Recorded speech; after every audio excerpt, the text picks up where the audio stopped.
I love that. Thank you, Ben. That's amazing. Hi, everybody. Ron Onesti here outside of I'm in St. Charles, outside of Chicago, Rock and Roll Heaven, the Arcada Theater. Hanging and banging with you, Artists on Lockdown. Each week we are here Thursday nights. And this week I am oh my gosh. Now, we've had legends.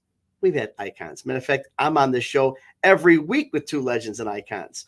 But this week, we've got a couple guys that are truly incredible. We're going to start with the first one in a minute. I can't even say his name without getting so excited. My palms are sweaty. But let me bring my big brother to the microphone first, Mr. Carmine Apiece. We're going to talk about Hey.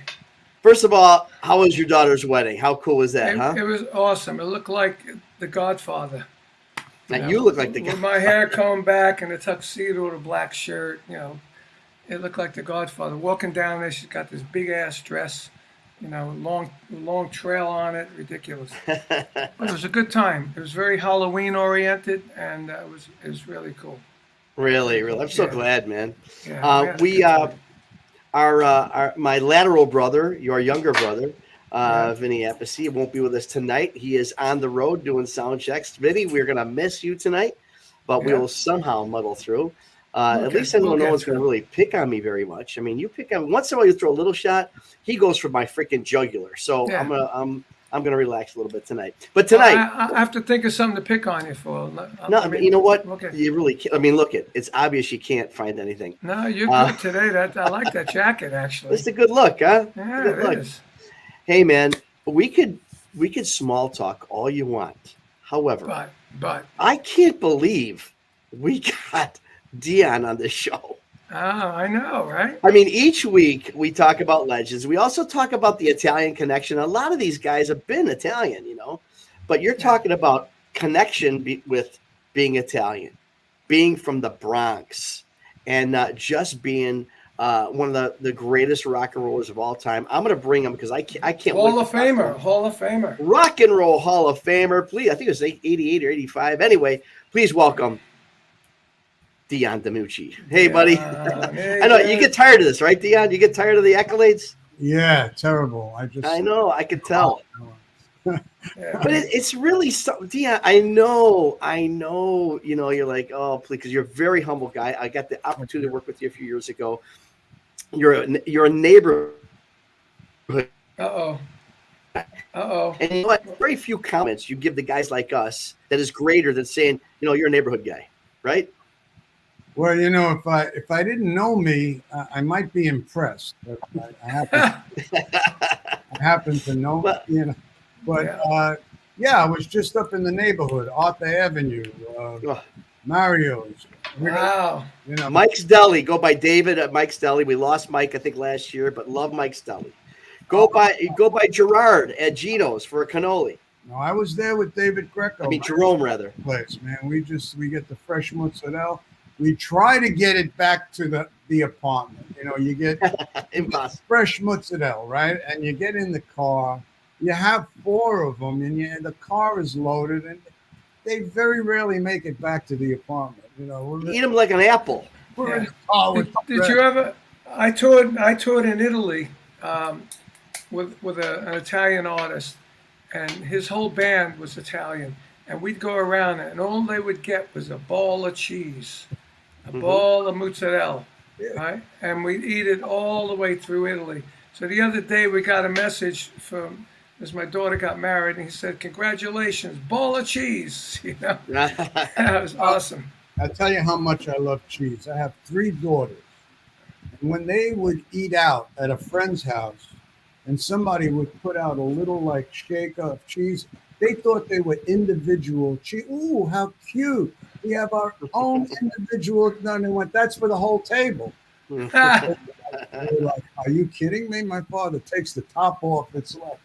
Yep. Little olive oil, salt, and pepper. Come on. Yeah. You're killing me. Awesome. But David, it's so good to see you. So, there's so many questions that we have for you, and I love to talk about some of this stuff and some of the origins of songs and stuff, and that'll be fun.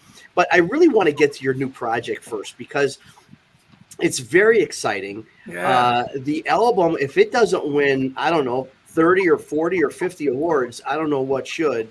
because this compilation that you've put together is literally mind blowing. You're talking about Springsteen and Clapton and Billy Gibbons and Frampton, Paul Simon, Van Morrison. I mean, it goes on. Joe Bonamassa, of course. Let me ask you a little bit about it. So it's called Stomping Ground, right? And first of all, it's blues centric. So is that because of Joe's influence? Is that because of your personal influence at the beginning? Is that Joe's label you're on? I am. Wow. Joe's manager. Here's what happened.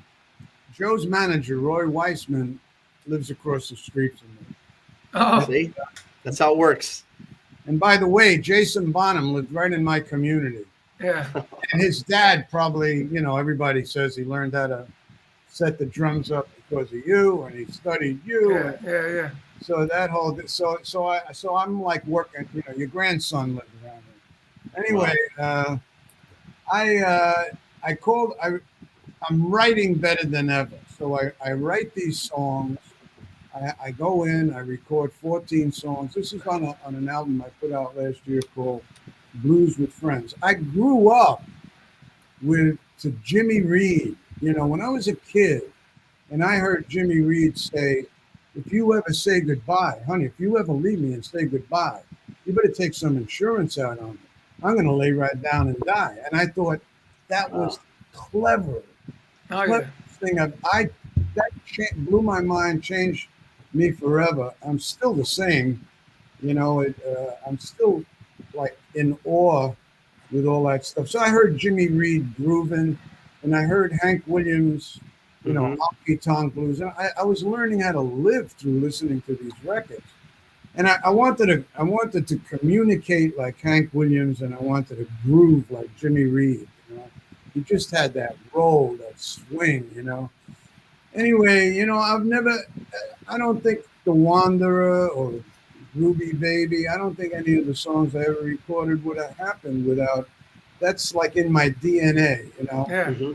So, as a songwriter, actually, I'm getting better. I'm evolving. I'm developing. I'm maturing. It's like we were like acorns. Now we're like oak trees. Yeah.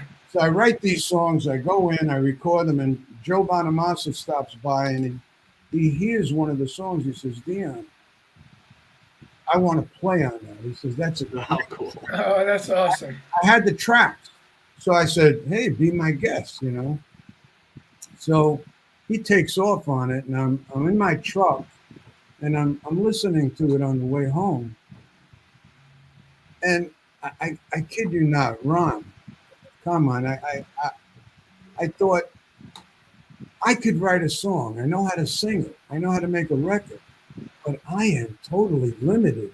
When you get a great artist, contributing what they're hearing on the record, not what I'm hearing.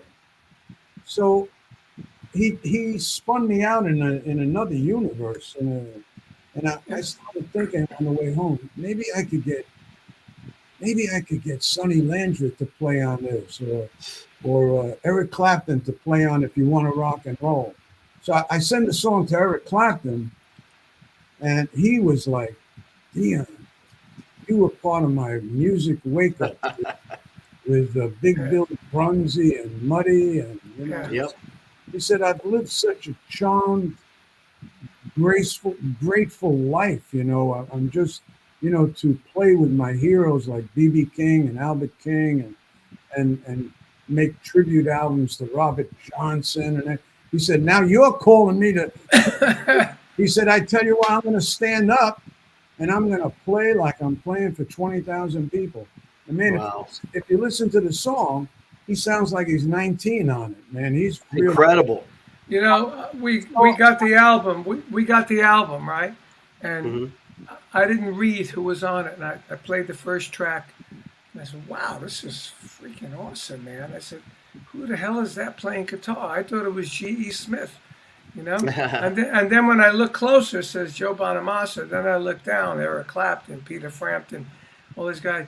I said, wow, I did an album called Guitar Zeus, where I got all these great guitar players on it, like 37 tracks of Guitar Zeus. And I felt like I know what he's doing, It's like, bringing in all these people to play on your music. It's amazing, and your album is amazing. Well, Ron's you. right. You're going to win. You're going to be on the blues charts, probably #1, and you're going to get awards for that. I And think your it's. voice, I and think your it's. voice sounds great. I Thank think you. it could be a rock. It could be an adult AC. I mean, I think it transcends the blues charts. I really, really do. I mean, every song was just amazing. Dion, how did you select? I mean, you sent it over to Eric. I know how Joe obviously is why he's a part of it, but some of these other guys, and you got Pete Townsend doing your forward. I mean, how did you put all these people together, right? Or why did you select certain ones? Ron, you won't believe this. I couldn't plan it if I tried. You know, Pete Townsend, I was up at Sirius a while ago, and he breaks into the studio with Roger, and he says, "How did you record Spoonful? You recorded that record in 1965. How did you do it?" I said, "Well, I was listening to the Staples things, and I went out and I bought this Gibson Birdland guitar with a tremolo pedal. And I came into the studio. I was the first rock and roller signed to Columbia Records. So I walk into the studio. I got the Apollo Theater Band in the studio. You would appreciate this. Come on. I had Styx Evans, Oh, Panama Francis, wow. Big Buddy Lucas on horn, and Mickey Guitar Baker on guitar. And I just said, "Follow me," and that's the record. So you play guitar? Yeah. I didn't know that. Okay. Oh man, I could play. A lot of people don't know it. Great. I didn't know you played guitar. Yeah, a lot of people don't know I play guitar. Because you want to know? Come on, when I started, you know this, the doo-wop group, the record company used to say, "Put the guitar down. Lead singers don't play guitars. Put the guitar down." So I had to learn how to do. Yeah, oh man. Yeah, but I'm a guitar guy, and I hang out with Joe Menza. I don't know if you know my great friend of mine, Joe Menza. He's best guitars. He Bonamassa buys a lot of guitars from him because he has these great vintage guitars. And I tell you, Carmine, you wouldn't believe the kind of guitars these guys use on this album. Yeah. If I had to tally it up, they have the I didn't know the cream of the crop. Yeah. Yeah. And G.E. Smith, which I wish he was here right now. I know he's going to be on the show, but I mean, there's nobody like this guy. He's like, king of the Telecaster. He could make that thing talk, and these guys have the ability. The beautiful thing about it is when you play with them, they have the ability to get inside the song. Yeah. If you moan or hum or scream or just punctuate a word, they're right there doing something to enhance it. I don't know how but they almost hear the song in advance or something. Mm-hmm. They hear what's coming. And G.E. Smith, man, I wanted him to play on one song on this album. I had my own sound that I thought he'd come up with, but he came up with G.E. Smith. That's what he came up with. And did you produce? Yeah, I sent these guys. Everybody, I sent them a completed track. I wrote the song, went in the studio, band played, I sang. The songs were completed when I sent them out. Listen to that. I got to tell you a story. I love to talk, but good. That's what we do here. but I tell you, I sent a song to Patti Scialfa and Bruce Springsteen called "Angel in the Alleyways." And it's the only song on the album that I didn't complete. I just sent it to them with just guitar and vocal. Because I wanted Patti, because she has this great vibrato that works great with my voice. Because I sing like Hank Williams, like flat." So I sent it to her, and she says, did you forget to send me the bass and the drums, or what's on this tune? I said, Patty, I don't have anything on it. I said, I'd like to hear some harmonies on it. And maybe you could echo some lines. Maybe you could stack some vocals. Well, Ron, Bruce and Patty send me back 64 tracks. Oh, My whole career is in 64 tracks. I'm like, you want to feel loved? I mean, when people send you back 64 tracks, you know they were like thinking about you and taking you seriously. Right. I'm like, they didn't phone it in. So I'm like, so I was talking to Bruce and he said to me, Dion, he said, everything you hear on that record is a Patty Scalfa production. The song resonated with her so greatly that she just wanted to, she heard what should be on there. So everything you're hearing on there, my guitar, my harmonica playing, it's her. oh. Wow. And she stacked vocals. There's like 6 verses on the song. Every verse, she did something differently. It's incredible. You know, she's a very underrated or unsung hero. She is. I mean, she really is compared to what she should be. I mean, she's obviously hugely respected and everything, but I hugely underrated, I believe. I call her the Jersey Soul Girl, Rumble. Oh, yeah. Yeah, right. Really, she's very artistic. She's an artist, for sure. Hey, we talked about you touched on your good friend G.E. Smith, and I am just so excited to have one of the greatest guitarists in history on our show. There's so much about this guy that you guys know, from Saturday Night Live to Hall & Oates to so many other ones, but he's a great guy and just exactly one of the greatest guitarists of all time. Let's bring him on, G.E. Smith. Yeah. Welcome to the show, brother. There he is. Hey, dude. Can you see me? We see you. All right. Dion, how you doing, man? I'm good, George. Hey, good to see you. Yeah. Carmine, it's a pleasure to meet you, man. Nice to meet you, man. I've never been on Saturday Night Live, but I recognize you immediately as soon as I saw It's never your too face. late, man. It's never too late. Yeah, let's do it. Well, welcome to the show. Welcome to the show, brother. It's so nice to see you. And we were talking about you. We're talking about, obviously, Dion's new album and your part in it. And it's just good to see you, man. It's really good to see you. How you been since COVID? You've been doing all kinds of producing? Doing okay. But, I just heard that story that Dion told about sending a song to Bruce and Patty. Now, other than maybe Bob Dylan or Paul McCartney, can you imagine anybody sending a song to Bruce and Patty and they even listen to it?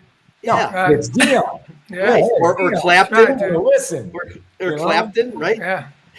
Man. I wouldn't even have the balls to send it to any of those guys. Exactly. Well, that's what happens when you get my age. It's like it's all out. I'm almost your age, so don't it say ain't that. age, Dion. It ain't age. But it ain't. I mean, it's know, unbelievable how you talk about, I mean, let's call it, you're 82, I believe. If you're not, you're close to that. But it's incredibly inspirational. Oh, yeah. But what's inspirational about Dion Damucci is that he's 82, but what is he talking about? I'm growing, I'm evolving, I'm developing. As soon as you hit puberty, it's going to be interesting. Well, it's interesting. I'm glad I lived this long, because you know what? So are we. Yeah, man. Yeah. You know what happened with this album, and GE is such a big part of it and I think you'd understand it. I always felt part of the musical community in a sense, but with this album, having being so close, everybody like contributing on different songs.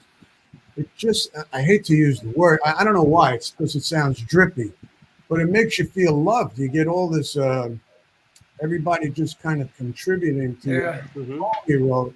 You just feel embraced by the musical community. I've never felt so close or so entrenched. Celebrated. Yeah.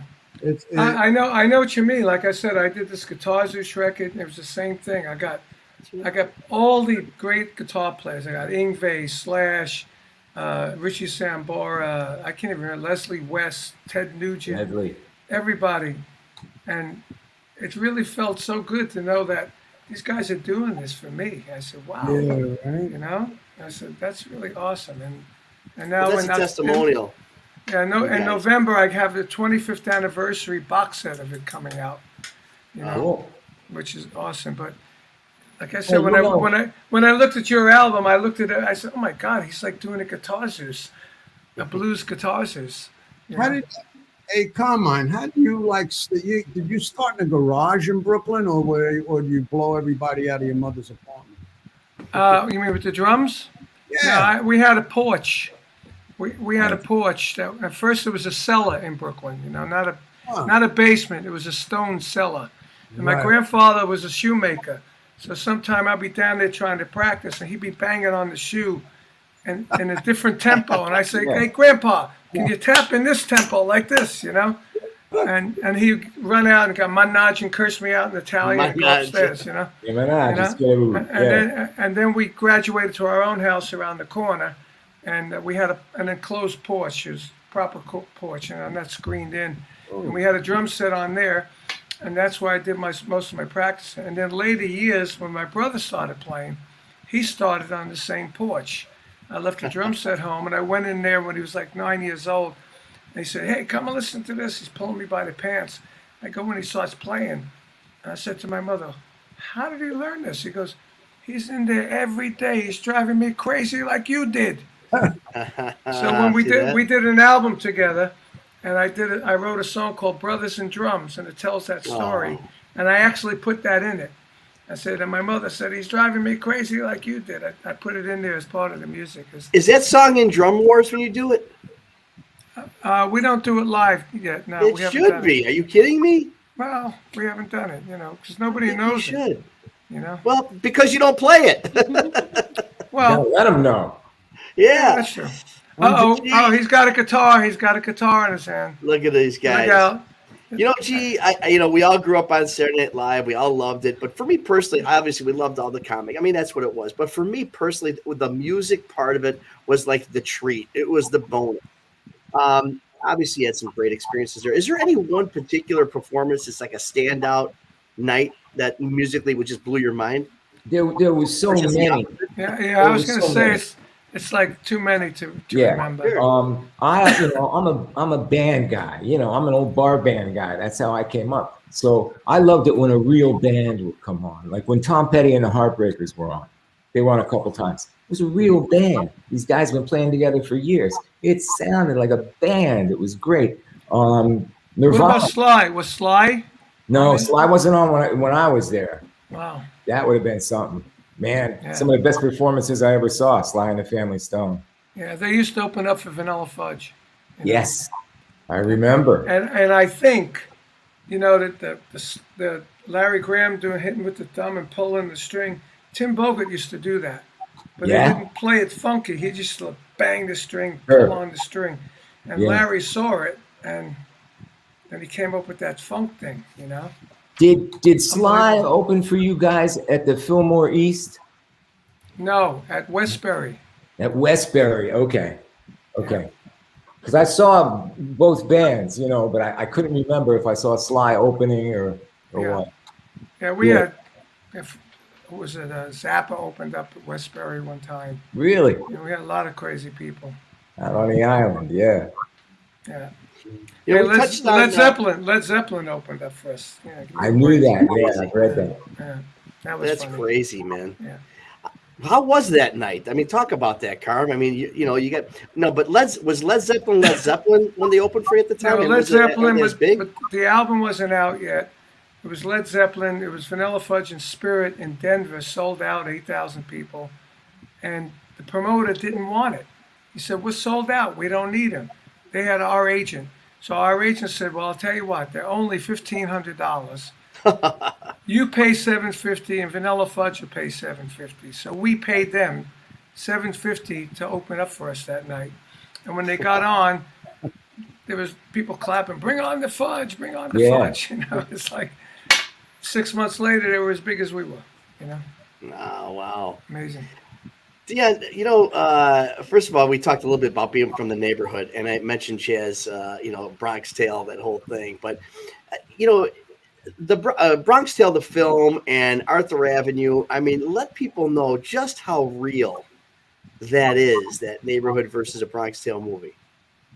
Yeah, I was just up there. But let me say something. I just want to echo something you said about Saturday Night Live. Yeah. I used to watch it because of G.E. Smith too. Because the band and the attitude. It was great. No, I just love the attitude that came off the stage with the band and the way he always played. You know, the way it sounded. Just that it just expressed the heart of kind of why I got in this business. You know. Thank you. Just along with that, Dion, along with that attitude was the style. I mean, your freaking clothes, the ponytail, the whole thing. I mean, really, I gotta say, it was freaking style. Who played drums with you on there? We had several different drummers. Chris Parker started, and then eventually Sean Pelton, who's still there. Right. Wow. You know, No kidding. Yeah, and then there was a couple guys. Steve Jordan played a couple times. He'd been on and off the show, at various times over the years. But the thing was that Lorne Michaels gave us that little window. They'd have 12 seconds or something left over. Yeah. When the comedy stuff would be done, and they're going to go to commercial. And the show back then was live. No 7-second delay, no nothing. It was live. Yeah. So they got 12 seconds, and they'd say, do something. The rest of the band, everybody else in the band except me, were real musicians. I mean, like I said, I'm this bar band guy, right? And I'm playing with like the heaviest jazz cats in New York, And they probably all read. Oh, they read like incredible. With their eyes closed, they read. And so, I thought, well, I got these little opportunities here. I'm going to play, bluesy stuff, the stuff I love, or we would do whatever, different songs that I just wanted to tip a hat to some band or do something. So that was your decision. A lot of times, yeah, a lot of times. How many people watched an episode of that average? Many millions. I don't actually know the real number. Yeah, because I remember we told a story when Vanilla Fudge did at Sullivan. We went down the elevator, and I said to the elevator operator, I said, "Hey, man, how many people watch the show?" He goes, "Oh, about 50 million. Yeah. My stomach just went, Right? Until I actually hit the drums and started playing. But 50 million. Wow. Remember elevator operators? Yeah. Oh, wow. And it would close. The gate would close, open and close. The gate. Yep. The gate. I did want to touch. Here's the thing. I love that's why I was touching on this, Dan. I love the neighborhood. I just wanted to, and are you in that neighborhood quite a bit? Yeah, well, I was just there last week. In fact, I went up there with my friend Joe Menzer. We were filming some stuff for Stomping Ground. I wrote a song called Stomping Ground. It's the name of the album. I thought, let me go up to my stomping ground and do some, we do it with the iPhone on 4K, Yeah. We just have fun doing it. And I saw David Greco. We went in there. I gained 50 pounds. You know what I mean? Mike's Deli. Yeah. When you come from a neighborhood like that, I always say I don't sing white. I don't sing black. I sing Bronx. I sing. It's like black music filtered through an Italian neighborhood. It comes out with an attitude. Yeah. No, it's like, but any kind of. I was talking to Kev Moe about this because we did a Jimi Hendrix song on this album together. Nothing like. I wouldn't. Actually, I wanted to say that I've never heard Red House played in an 8th note field. It's always been 6/8. Yeah. Right? Always. Always. When I saw it on there, Red House, I said, I got to see how he does this. And I was expecting the 6/8, and I heard it, boom, boom, batch, boom, boom, boom. Yeah. I said, oh, nice, man. There you go. Yeah. The Red House, I can hear that. Oh, look at it. We go jamming here. Come on. Yeah. And I love it. That's my I favorite. can play with the sticks, It's my favorite Jimi Hendrix record. That's it. Yeah, were you around New York when Jimi Hendrix was playing in the clubs? No, I saw him down at Gulfstream here in Miami. Yeah, yeah, because I was playing gigs with him, and we played gigs together, and he was still doing the same stuff, playing with his teeth, being real flamboyant with his clothes. He was called Jimmy James and the Blue Flames. Right. And I'll never forget this one night we went up, we played up in 77th and Broadway. It was a place called the Lighthouse. We played half, he played half, 30 minutes, 30 minutes. And then they would play the disco for an hour. So we both get a break. So we went up to this black prostitute's apartment. That's what the neighborhood was. And we were smoking joints, and Jimmy's looking out the window. He goes, man, one day I want to make it, He hands me the joint. I said, you know what? I don't really care if I make it. I just want to make a living playing music, And then time goes on. 3 years later, I'm in London at the Speakeasy, and he's Jimi Hendrix, and I'm Vanilla Fudge. So I go up to him and I talk to him. I said, do you remember that day at the Lighthouse? Yeah, he says, yeah, I do remember that. And he said, what are you doing here? I said, I'm with Vanilla Fudge. He goes, man, I love the fudge. He said. And I slapped him 5. I said, wow, how cool. And we did a lot of gigs with him. We became friends again. It was really legendary. But, I'm surprised that you, from being from the Bronx, hadn't seen him, playing around New York. I don't know, maybe you made it to, how old were you when you made it with Dion and the Belmonts? I was like 17. Yeah, that's why. 1957. Yeah, I was, God, I used to, but what I did do was we'd go down to the Apollo Theater, and they had all that big band. And I did work the Apollo Theater when we put out I Wonder Why. They, of course, they thought we were both. But, I started like just listening to the big band. And on the way back on the subway, I would put these arrangements together. Like if you listen to The Wanderer or Run Around Sue, yeah, they're all Apollo big band arrangements. Like, like I would just get like The Wanderer. If you listen to it, like I got the group going in harmony. Yeah.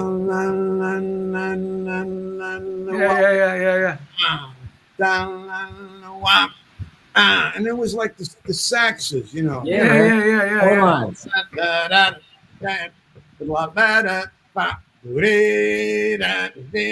And I used to love that. And I talked to Dan Morrison about it. I said I always wanted to sing like a sax, like because that Red Prysock used to come out in the front of the stage with his white suit, his horn, Nice,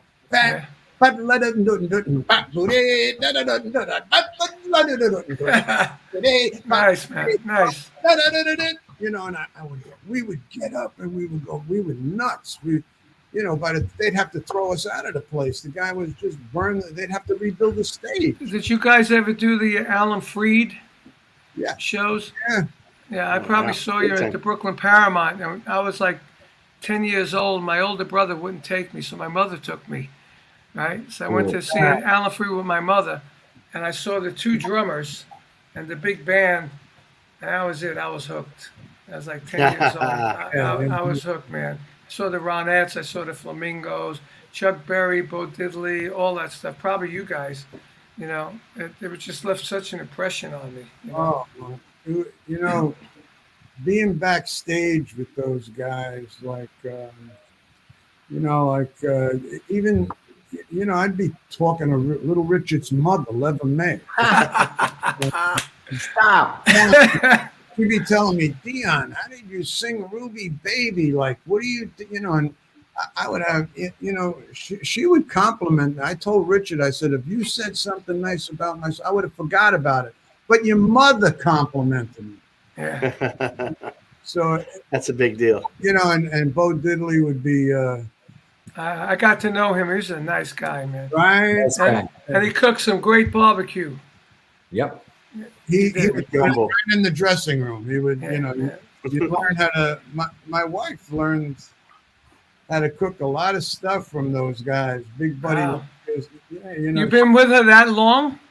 Yeah, Wow. You know, this is weird, man. I was 16, she was 14. Wow, God bless, man. Yeah, we're married forever. She But the common fallacy, though, her name is Sue, right? And she's not Runaround Sue, right? Let's make that clear to everybody right now. she's not. No, you know, that's funny, man. She's never been. What I put that girl through.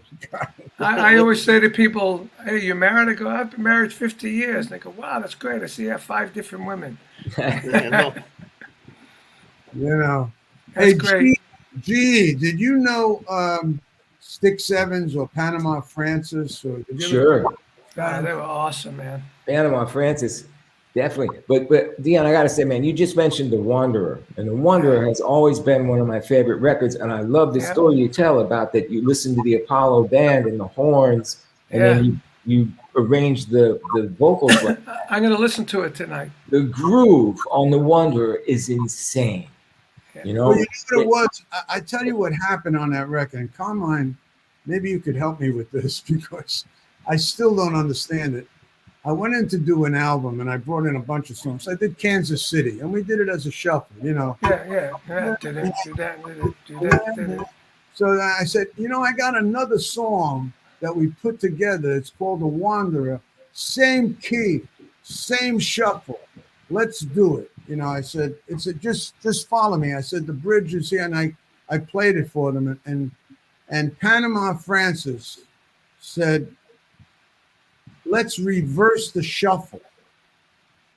And that's all I heard. And I remember him saying that. I didn't know what the hell he meant because I'm not a drummer. But if you listen to the record, I don't know what he's doing. I think I gotta listen. I have to. Let me listen to it. I'll tell you. I think he's hitting the one, maybe the 1 and 3. Yeah, it's that thing that they call an alternating shuffle, like wah, wah, wah, wah, and 1 and 2 and 3 and 4 and 1 and 2 and 3 and 4. It's just burning. Right. I don't know. You know, I always thought maybe it was hitting the hi-hat on the, you know, underneath, or I tried because drummers asked me about it. I didn't know. I don't know what the hell he's doing, but I'm gonna look it up. But Dion, is it true that the Wanderer is actually a B-side of the original song that they wanted to put out there? Was it Majestic or something? Yeah. You know the way. You know the way it was back then. Whenever he fills up around. You know the way it was back then. Chubby Checker had the twist, so they wrote a dance record called The Majestic. Yeah.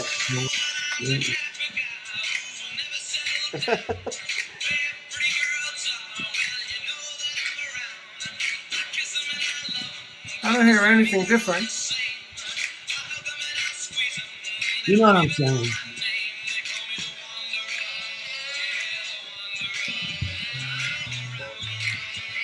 Great song. You know what I mean? I think he's going to listen to the whole song. I know. Now you guys we can do. Talk. Actually, I'll let you know.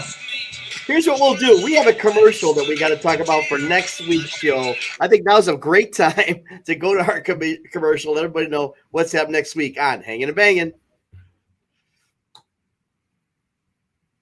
Hey, Carmine and Peace here for Hangin' and Bangin'. Thursday, the 28th of October, we have Marky Ramone and Clem Burke. Now, Marky, of course, from the Ramones and Clem Burke from Blondie. It's going to be a high-energy show. So check it out. Artists on Lockdown, 7 p.m. on Facebook. Carmine and Peace Official on Facebook. Vinny Peace on Facebook. Oh, or is it Appice? Vinny Appice Facebook at 4 p.m. So 7 p.m. Eastern, 6 p.m. Central, 4 p.m. on the West Coast. We'll see you guys there. Keep rocking, and let's kick some butt. So continue that story, Dion, because I really like to know why. I mean, again, it was The Wanderer was originally a B-side. Is it an afterthought, or what happened? It just, I don't know. It turned over. You know, the song is written about a guy named Jackie Burns. He lived in my neighborhood. He was like before his time. He was like, you know, had all the tattoos, the tank top, you know, the hair, and he would like, he had that. Used to walk down the street of Catone Avenue like he owned the place. You know, he just like owned it. But he, you know, he went out with this girl Flo, and he had a name, tattooed on his arm. Then he broke off with it, so he covered it up with a panther. Then he went out with Janie, and he had Harvey, and then he kept covering the Right. and he had Rosie, and then he covered it up with a battleship or something. I don't know what. Oh my God. He thought, Rosie on my chest. Rosie on my chest because I'm a wanderer. So that's a I'm real deal. wanderer. And you know what? It sounds like such a fun song and upbeat and everything. But if you really listen to the words, it's kind of like not a downer, but I mean, it's not as fun as you'd think. yeah, if it was done today, it probably would be done a lot heavier or maybe in a minor key. But back then, everything was done like, we had the horn, Actually, and listening to the shuffle, I don't know what he was talking about. It just sounded like a normal shuffle to me. Carmine, it's like this. So it's got the real strong hand claps on 2 and 4, right? Yeah, So it's laying that out. But down in the rhythm section, it's in D. Dion, you sang that in D. You sang high, man. I love it. You way up there, your voice. Anyway, it's All like, right. 1, 2, 3, 4. Oh, okay. So on the other one, R2, R3, R4, Yeah, R1, down in the R2, rhythm R3, section. R4. Shuffle, What am I Okay. saying? It's almost like ska. Yeah, Ska. that's where wow. ska came from. I'll tell you a great story about the ska thing, man. I did it. You ever heard this guy Garland Jeffries? Garland's made a lot of great records. He's a Brooklyn guy, Sheepshead Bay guy. Anyway, I'm playing on a Garland record, and he had hired some of Bob Marley's band, the Wailers.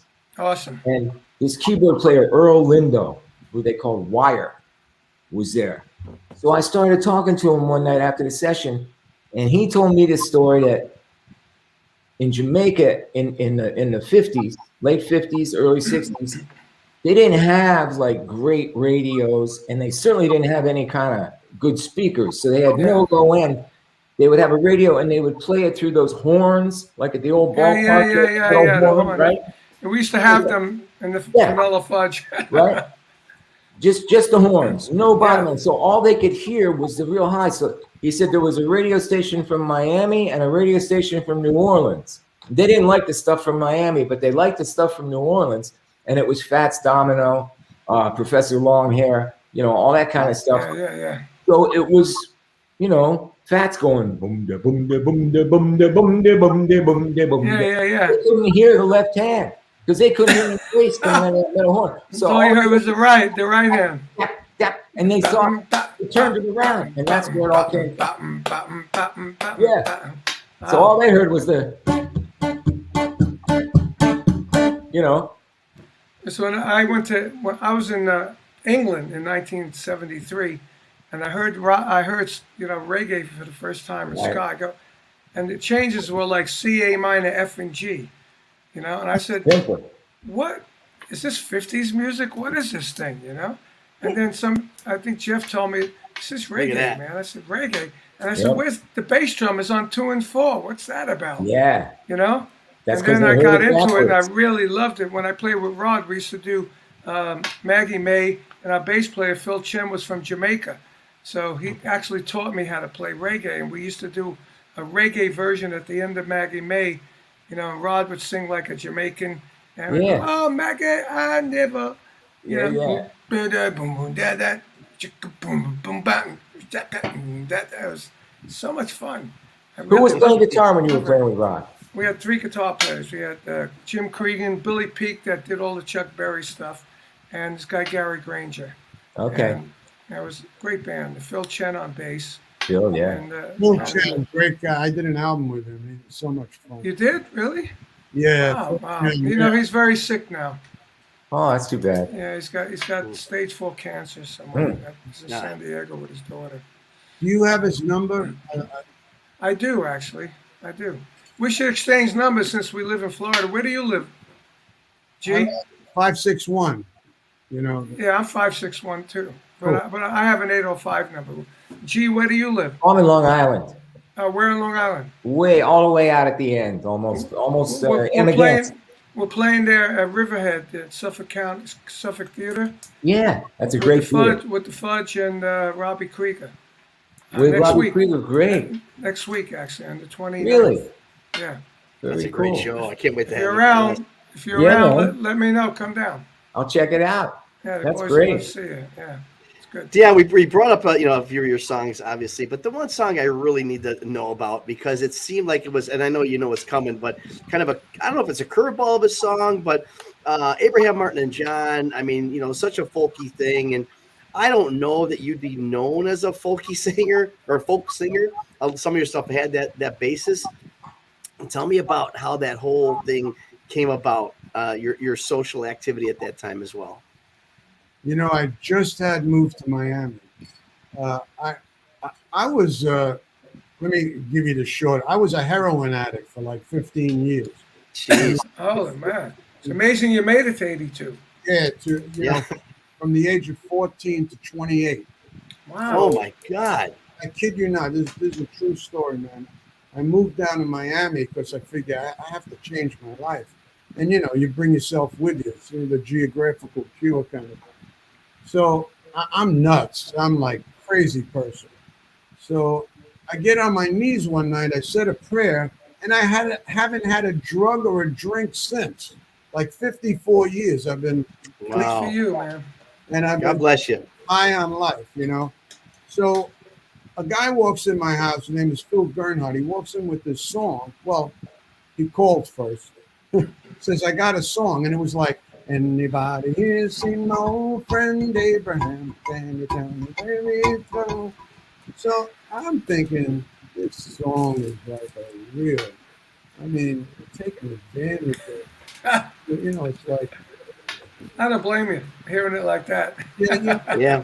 I thought they really take, this is like trying to capitalize on people's deaths. And it just turned me off. And my wife said, no, she said, there's something to that song. She was something about it. So I took out the gut string guitar and I started, because at the time I just had moved down. I was hanging out in Greenwich Village, with Tim Hardin, with the gut string guitars and Kenny Rankin and all. So I took out the gut string guitar and I worked out this arrangement. I started thinking, and the thought came to me, you can kill the dreamer, but you can't kill the dream.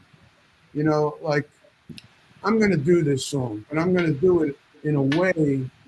Now, I didn't think of a hit record or anything. I would just, I just thought, let me do the song. Yeah. So I tried it. Johnny Abbott from Staten Island came in. He was a little chubby guy. He used to eat French fries, and he had this big band, and he's like leading the band with a French fry, and he had English horns and French horns and had a harp.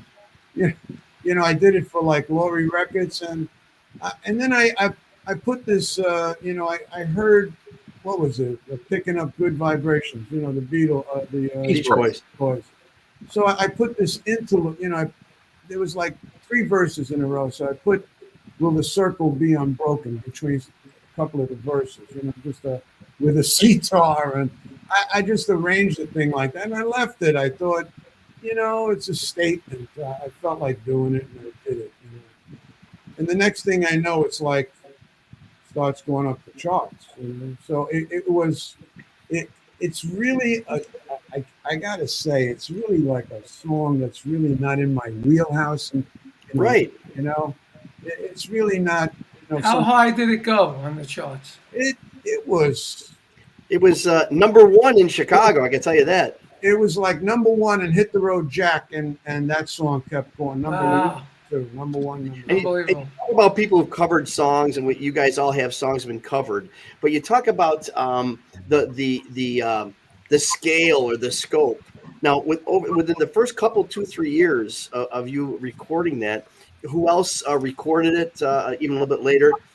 So look at the scope. So you got Dion, but then you got Marvin Gaye, Ray Charles, Moms Mabley, and Leonard Nimoy. So talk about something that transcends genres. Oh man, Smokey Robinson. Smokey. I never forget Moms Mabley. She went on Johnny Carson, and sang it. And she sat down, and Johnny Carson said to her, she was talking about finding love. He said, "You know what the Beatles say, Mom?" He says, "Money can't buy you love." And Mom's Mabley said, "Johnny, you give me $1 million, I'll do my own shopping." She was something. She was really something. So did you write that song? No, I just No, you didn't. You I just wrote did the it. melody to it, the melody and the arrangement kind of thing. I just So did you get songwriting on it, or did no, you? no, Okay, no, I didn't. just curious, because But you talk about some of these legends, and G. I mean, you're on these shows.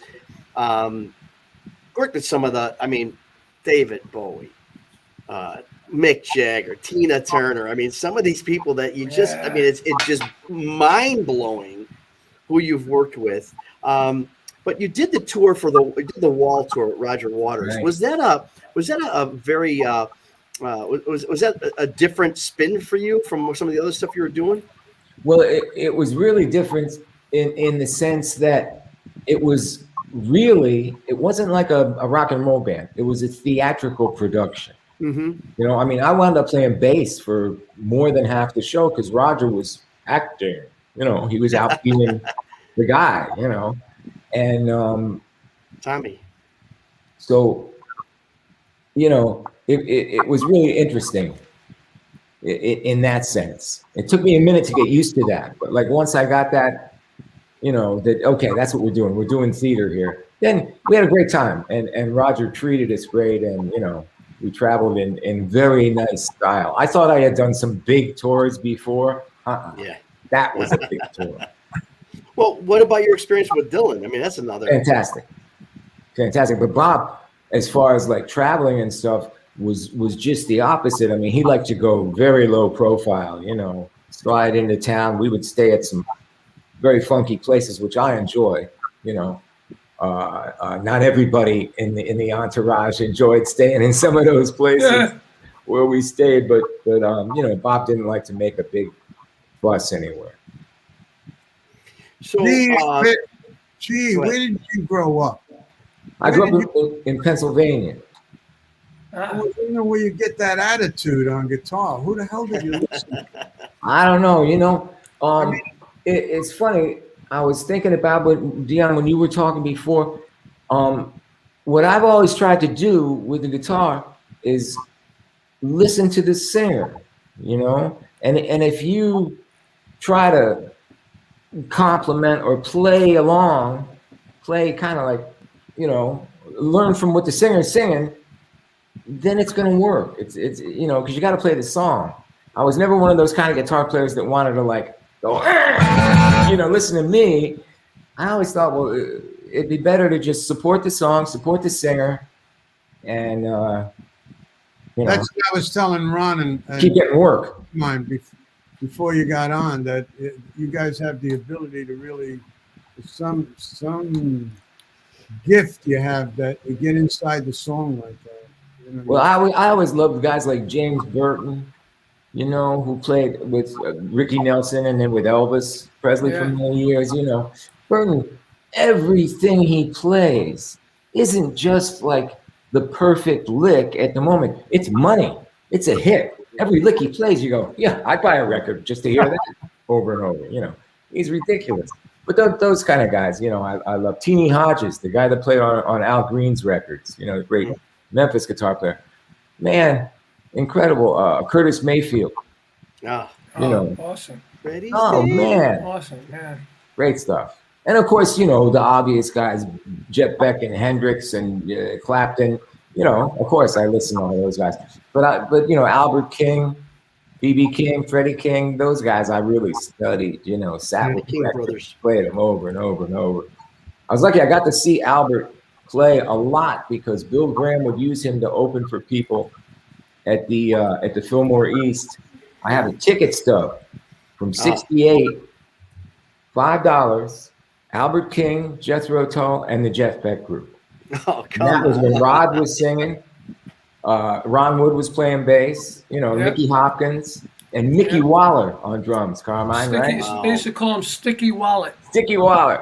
Yeah, that's Rod used to call him Sticky Wallet. Yeah. He never paid for anything.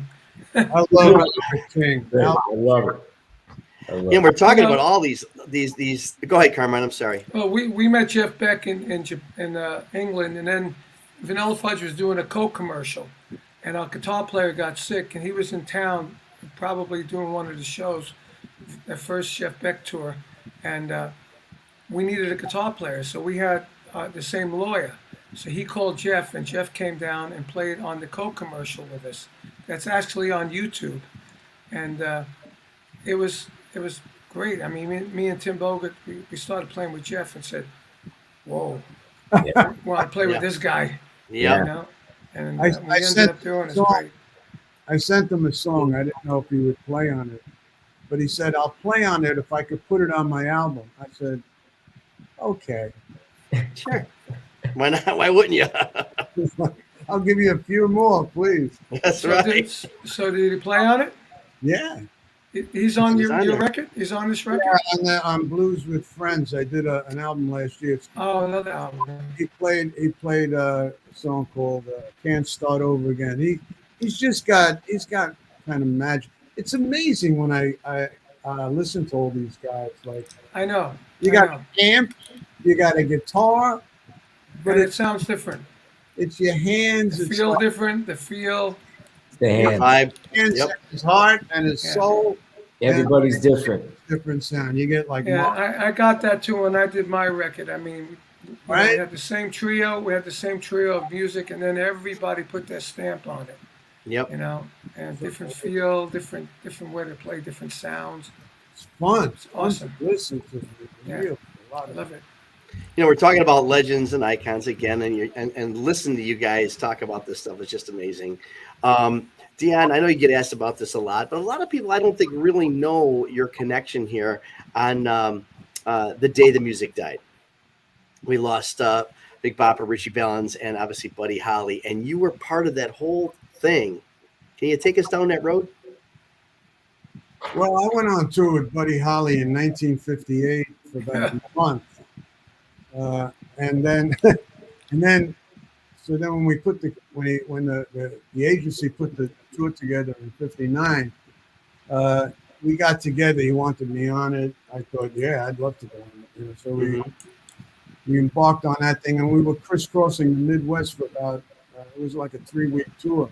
But 2 weeks into it, we didn't have like a Golden Eagle bus. You know, it was like a little yellow Baptist school bus. Yeah. So Those Freed shows. yeah, we was sleeping, sitting up, and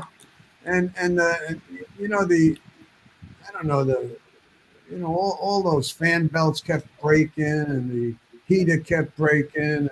So Buddy got fed up with it, and he chartered a plane one night. And he said, "Hey, listen, we could get to Fargo, North Dakota in an hour and a half." But when I won a coin toss because there was 3 of us. There was 4 seats: Buddy, the pilot, and 2 seats.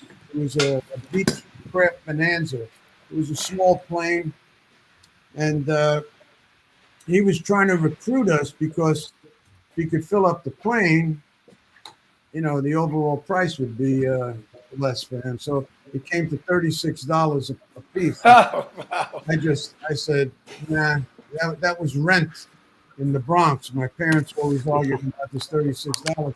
So I declined the thing. That was my primary reason for not going. I said, man, I'm not going to spend $36. That was like $800 back then. Yeah, it was big money back then. So, I declined the thing, but the next day, that plane went down like 4 minutes after it took off. It was like pilot. Wow. What they call it is, I don't know, they call it scuttering or something under the clouds, where they like look at. Maybe it's stalled. Stalled, maybe. The engine might have stalled. No, it's like when there's bad weather, they fly under the. Oh, I see. Yeah. And they look at the farmhouses and the lights and everything. But when it's real bad weather, you don't know if you're looking at stars or you lose. The kid that was flying the plane, they had changed the system in it. Instead of to show if you're like horizontal, they put a different kind of system in it. He didn't know how to read the thing, and it's like the John F. Kennedy Jr. thing. You don't know if you're not flying horizontal, if you're not flying level, if you're just a little, you'll drive the plane right into the ground. Yeah. And that's what he did. That's what the report said. It was just pilot error. He didn't know where he was going. You know, when we were on tour with Rod, we had our own Convair 880 as a 4-engine prop, good-sized plane. And we were on tour, and that was the same exact plane that Leonard Skinner went down in. Yeah. Wow, 77. At the same time. And we were Jeez. like, oh, man, we're in the same kind of plane. You know, so we got really paranoid for the rest of the tour. But you don't hear about is horrible. that It's horrible tour. when- That tour kept on going. I think Bobby V filled in, and then Frankie Avalon and Fabian. I mean, they kept on going. They just said they filled. They didn't. I thought they would have canceled the tour, but it seemed like the tour kept on going. Yeah, I was telling Waylon Jennings was playing bass on that tour. He wasn't Waylon Jennings at the time. I think 20 years later he put out "Mama, Don't Let Your Sons Grow Up to Be Cowboys." Cowboys, yeah. But at the time we became tight, and we went on with the tour. We did the best we could. Then at the end of the tour, we went on another 2 weeks. And, I was singing some of, I don't know, I was in shock. Sure. And got on, it ended in Springfield, Illinois, and I went to Illinois, and I went to Chicago to fly home, and I got on a new kind of jet. It was called an electric jet. It was half propeller, half jet. And turbojet. Yeah, and Sammy Davis was on. So I was sitting with Sammy Davis. I thought, if the plane goes down, I'll die with Sammy Davis. Okay, that's one way of thinking about it. My God. I got back on the horse. I thought, I can't live my life in fear. So I just kept going. But, I'll be honest with you, Ron. I miss those guys. Buddy was just a very statuesque, very giving kind of deliberate. He was very he was very like orderly and formal off stage. And you strap a Stratocaster around him, he'd walk out, take a stance, and it was like, hold on to your ass. You didn't know where you were going. He had like this different personality with that guitar. So and Richie Valens was a sweetheart. We all had new. You'd appreciate this, G.E.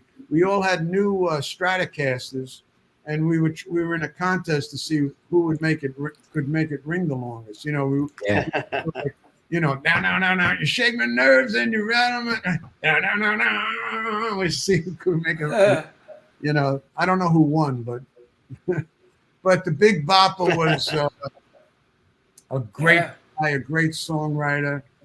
We had, for 2 weeks, we had just a great time in the back of the bus, sharing our different brands of rock and roll. Richie was from the Barrio out in Chicano, out in the Valley in California, and Buddy was from Lubbock, Texas. I was from the Bronx. I had another kind of thing going, So, we were appreciating each other. But I miss those guys, man. I wish they were around today, Yeah. They're so young. What was Buddy, like 29 or something? 28? 22. 22. I mean, it's crazy. Richie Valens was 17. Oh, and it's something. Man. And the Big Bopper was like an old man. He was 26. I know. That's what I'm saying. It's crazy. I mean, it's. You think about how much they gave to music. It's just a short time on this earth. Can you imagine if they lived out their lives? Yeah, they were talented guys, man. Really talented guys. Even the Big Bopper wrote a couple of #1 records for George Jones. Incredible. Wow. You talked about those Stratocasters. G.E., you got that Michael Bloomfield Telecaster? No, man. I made that video with it, but no, I never had that guitar. That was. I played with Michael. You played with Michael Bloomfield, man. He influenced me big time. Those first couple Paul Butterfield records, his playing on there. Great player. Yes, man. Yeah. Yeah. Absolutely. I caught those guys in the early days in the Village. I think my wife and I were with another couple at the Cafe Wa. They were like, with Elvin Bishop. Yeah. Snowing out Yeah. through the roof. I just was like, I'll never forget that concert. I'll never forget it. Yeah. I never heard anything like it. Nope. They were magic. Magical. And they were early. They were early, yeah. for white guys playing blues. I mean, I know they like were from Chicago. They were there. They grew up listening to Howlin' Wolf and stuff, Muddy. But to record that record in '65, that first Paul Butterfield record. That's early. Yeah. Yeah. Another Rock and Roll Hall of Famer. G.E., what do you got going on these days now? Are you coming out on tour with anybody? New album? What you got going? Not really like on tour. I have a couple buddies and we do this thing called Masters of the Telecaster and a guy named Jim Weeder and me. And, we go around and play, and we usually get another guitar player who plays Telecaster who will play with us in the various, places, mostly like East Coast. We don't. Sure. I'm getting old, man. I can't. Come on. And Dion, Stomping Ground, we wish you so much luck with that. You know what? I'm not wishing you luck. You don't need it. You don't need it on that album. Great record, man. Hey, G.E., I gotta thank you. I gotta thank you for really doing a great job on that song. I love it. It's my favorite song on the album. It was an honor to play with you, man, on your record. Jimmy Vivino too. Yeah, but like for me to be on a Dion record, that means a lot, And thank you so much. Well, let me do something here real quick. I want to get down all the way. Okay, hang on. Get down, all right. man.